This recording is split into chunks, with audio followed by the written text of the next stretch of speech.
Udupi and Mangalore are not the same. Okay, let's explore that local context. We are not the same. How Mangalore city formed. Unfortunately, the history and the records that are available for us to be 100% sure about the evolution of the city is very difficult. I guess basically because of the way our geography is, the two rivers coming in, meeting at Bengre and opening into the ocean gave natural reason for a harbor to be formed in the tide-affected part of the river. If you see the old map that the Romans had, along the west coast of India, you will see a lot of these Roman names. Interesting. Mangalore doesn't figure. Geographically, you can position one or two centers which are very close to Mangalore. Maybe one of them was the origin of the city. Generally accepted logic or historic premise is based on the fact that there was Mangala Devi temple. So the name Mangalapuram, Mangaluru, and the anglicized Mangalore comes from that. But if you look at diversity that we have here, and a lot of religions, different types of people, they have their own names for the city. Like Konkani speaking people call it Kodial, Tulu speaking people call it Kudla. So the name by itself cannot determine history. But I think temple had a very important role to play in the origin of the city. Later came the different rulers. We were under Vijayanagar rule for some time. Then Tipu came and took over. Then the Portuguese and then the British. One office of the East Indian Company was here near Bandar, which got demolished just about less than 10 years ago. Oh, That was the first building from which the city governance was happening. the modern history. Yeah, if we limit it to cities, then I guess the port started gaining importance. 1970s. Even before that, I think there was trade between the west coast of India and the Arab world,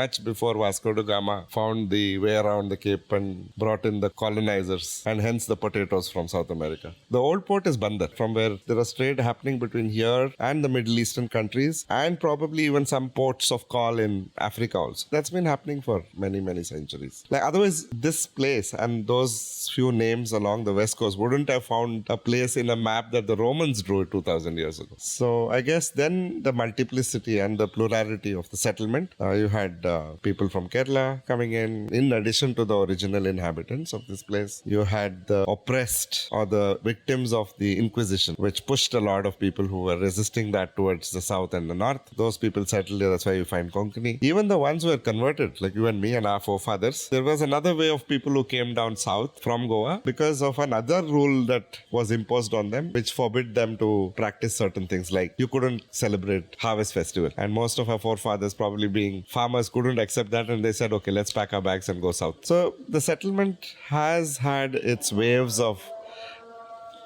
Yeah, that's another wave of settlement. But I think that goes back to Yeah, olden much more older than Arab that. trade.